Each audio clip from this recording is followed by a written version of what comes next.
It is, what is it, May something or other. My name is Jen, and I'm a fairly new gardener. This will be my 6th year growing a garden. My favorite thing to grow is tomatoes. So today I'm going to share with you my tips, things that I, over the years, have learned. This is how I like to care for my tomato plants, what works for me. And I'm not saying this is how everybody should do it. This is what I have learned that works for me. And over the course of these 6 years, I've adopted different methods to try to fix problems that have arose. I've tried different things, and I'll share with you those and what has worked better for me.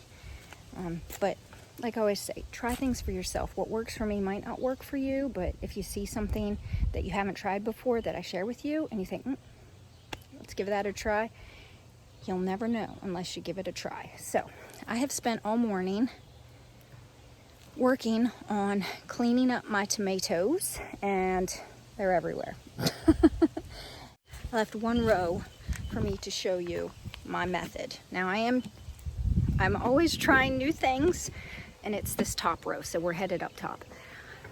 I'm always trying new things, and one of the new things that I'm doing this year is I'm trying to keep my hands clean, okay? Because when you're trimming your tomato plants, one of the things you want to do is you want to clean up the bottom leaves so they're not touching the ground. The dirt carries diseases and things like that can get on your tomato leaves. Now, I mulch pretty heavily with wood chips, so the risk of getting diseases from dirt is pretty low because of that. I've learned tomatoes do very well with wood chips that I just buy a huge truckload from an arborist. They go around cutting down people's trees, and then for $50 they'll drop a load off. I'll call, and within that week they have a load for me. So it's easy peasy. And I have learned that those wood chips, instead of getting them from a nursery that sells, or like a landscaping place, they actually will die. They dye the bark, and the dye can have growth inhibitors in it. So that's not what you want. You don't want to be inhibiting the growth of your plants. So I have since learned that I like just, you can see everything is like wood chipped. Okay, so that's my first tip. Mulch, mulch, mulch. So here's the row we're going to be working on. So these have been planted, is it 3 weeks now? Or 2 weeks? It's 2 or 3 weeks. It's been like a planting marathon, obviously, you can see. Trying to get everything in at once. And today is cleaning up the bottom leaves day and tying to the trellises, because they have just kind of exploded. We've gotten a lot of rain, and this trellis is actually down a little low. I should raise it up. I mostly use cattle panels in my garden, but this is some, I forget what it's called. I'll look it up. But the wire is really like tight, like I can't squeeze it and bend it. And it's what I had when I added this row of tomatoes. So this is what I put up a few years ago, but it is too far. It was probably further up, but I've like raised the dirt level and put a bunch of mulch. So now this could be raised back up. But this is a problem, which I should have fixed. I did with most all the other tomatoes, but these got away from me. I want the plants on this side of the fence. So normally I do this in the morning because they're a little bit more moldable in the morning. I don't know, but just you just very gently want to bend it.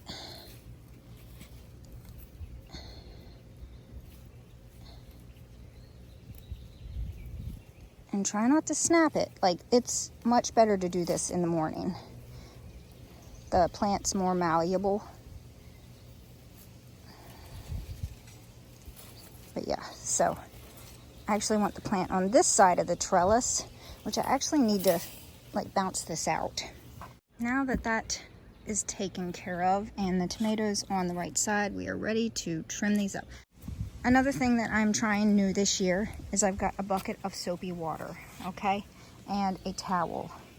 So between each tomato plant, maybe between every few tomato plants, I'm going to come over, wash my hands, dry them, and then go to the next plant. Because if you have, even if you can't see the disease, there could be some disease lurking on your tomato plants, and you get it on your hands, and you can transfer it to every single one that you touch after that.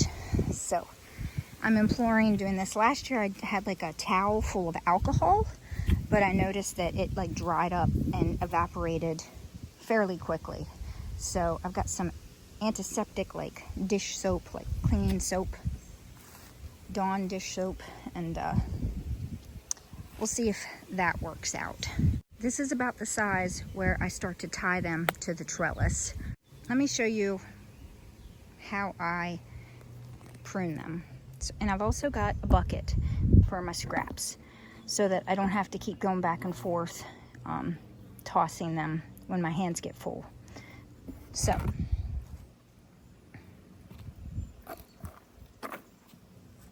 how do I trim my tomato plants? So I just start at the very bottom, and I just use my fingernail, and I pinch off all of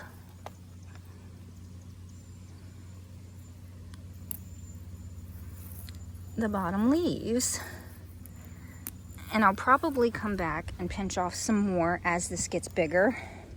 So this is Phil's one, and it's got a whole bunch of suckers. I don't need that many suckers, so I will be. And a sucker is just what's in the armpit. So this is the leaf, and then there's a sucker. So I don't need all those suckers just yet.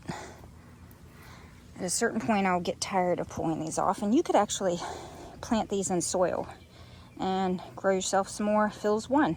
It'll just be a clone of this plant. It's pretty sunny out here. I hope you can see what I'm doing. All right, so I'll show you on this one too. Bottom leaves, usually I do about 3 to 4 when they're about this size. And then the suckers. You can see where a tomato fell, and all the tomato babies are popping up right here. So we'll just get those so they don't suck the nutrients out of the soil for the big one. And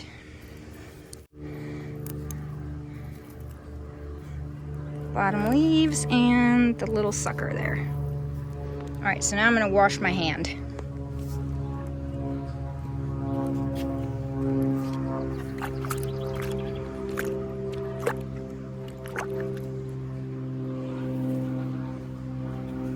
And continue with the next one.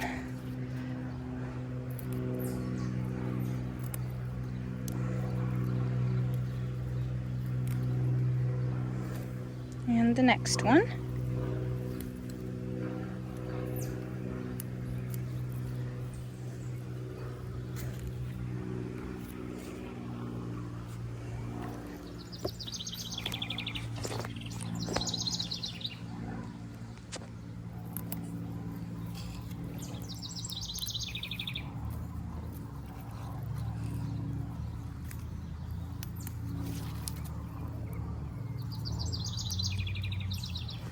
And you definitely don't want to trim too much of the plant because the leaves are what, you know, photosynthesize, so you got to leave some of the foliage.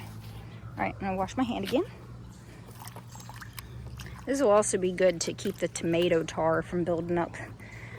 Last year, I was just literally black-handed because of all the tomato tar I had on my hands, so I'm trying to avoid that.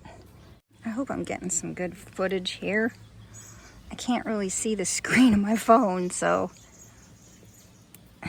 like I'm literally just using my fingernail. Any of the leaves that are touching the ground are the ones that are going to go today. This also creates good airflow for the plant by trimming off some of the foliage, and that thereby helps keep diseases down also.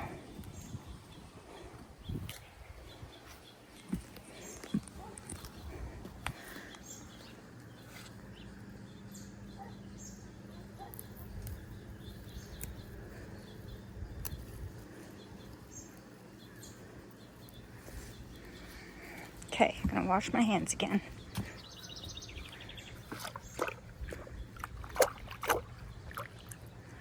And we're almost done with the trimming. It can go fairly quickly once you've got the hang of what you're doing.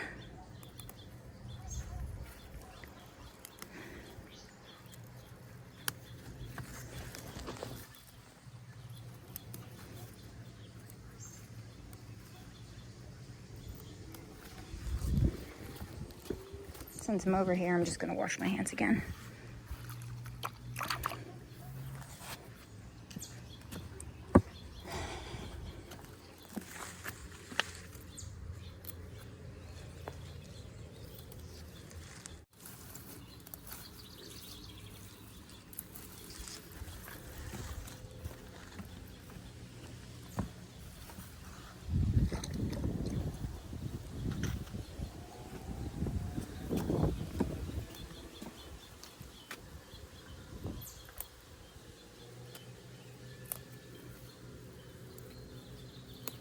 Now this sucker here, these two suckers have gotten pretty big, but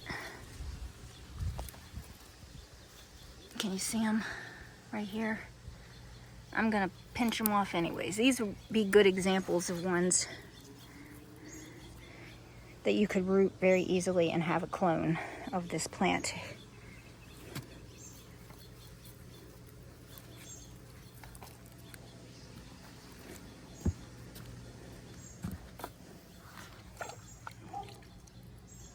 That took about, I don't know, 10 minutes. That's with the camera, so it probably could have taken me half of that if I wasn't trying to like angle the camera. But now comes the tying up. Let me show you some examples of some that were shorter plants with a trellis that was a little bit higher up before I get to showing you that one, because that one basically I'm just going to tie him to the trellis. It's down really low. But sometimes your plant, like especially if you have like indeterminates and you want them to go really tall, so you want to put your trellis up fairly high off the ground. So here's a good example of that. This was even higher up, but I've mulched like really, really thickly with wood chip mulch around my plants. So it looks like it's closer, but it was about 2 feet, maybe like 20 inches away from the trellis itself.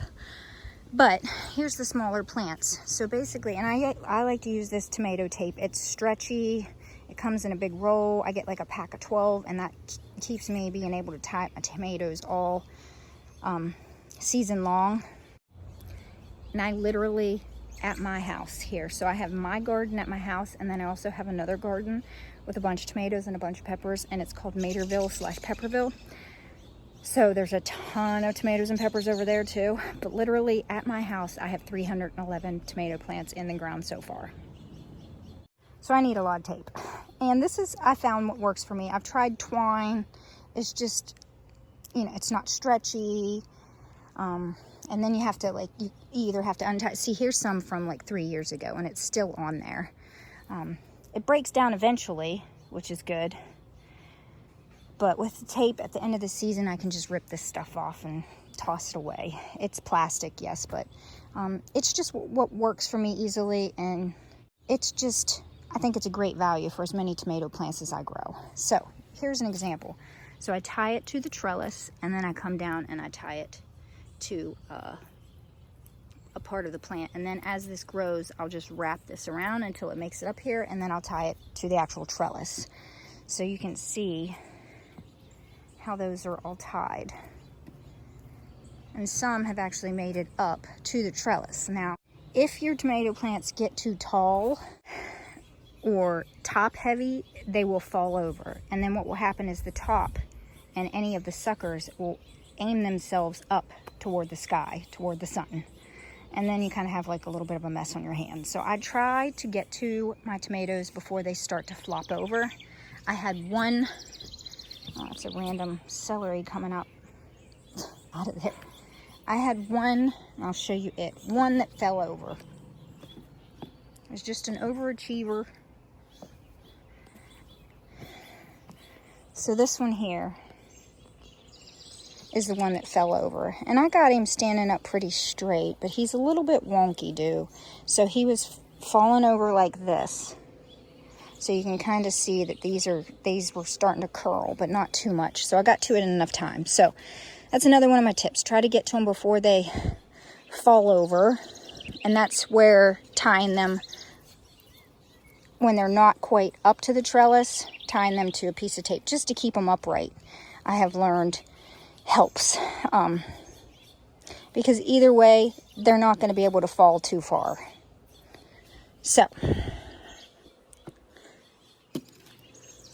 that is how I am going to tie up this row. But pretty much all of these, because the fence is so low already.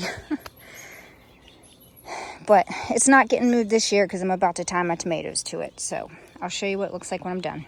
Okay, so everybody is tied up to the trellis. There's no risk of them flippity flopping. Now it's at this stage that when they start to, you can see some of the flower buds. It's at this stage that I want to spray them with a preventative from keeping them from getting different tomato diseases. Blight, leaf spot,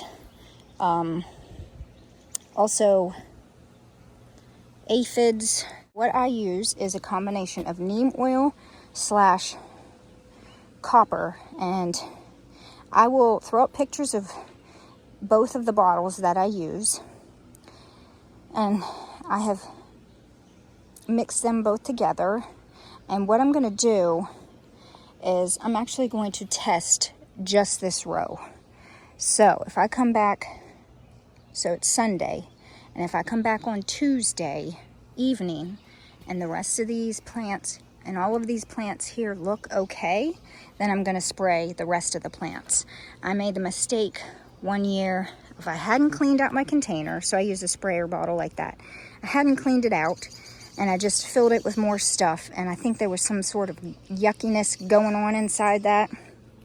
I can't be sure as to what, but that's the only thing I can think of. So clean your bottle, and don't spray down the entirety of your plants with it, because if there's something going on with what's in that container, you don't want to treat all of your garden. So I mean, I could just do like 3 plants. I might just do a few plants. That's probably what I'll do. I'm not even going to do this whole row. So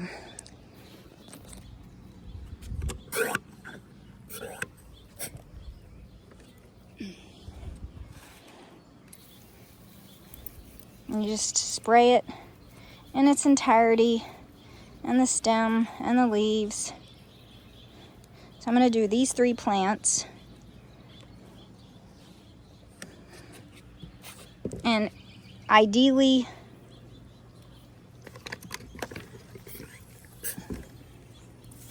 I would say to do this in the evening, not when the sun is beating down on them. Okay, so that's it. Those are my tips for getting your seedlings off to a good start.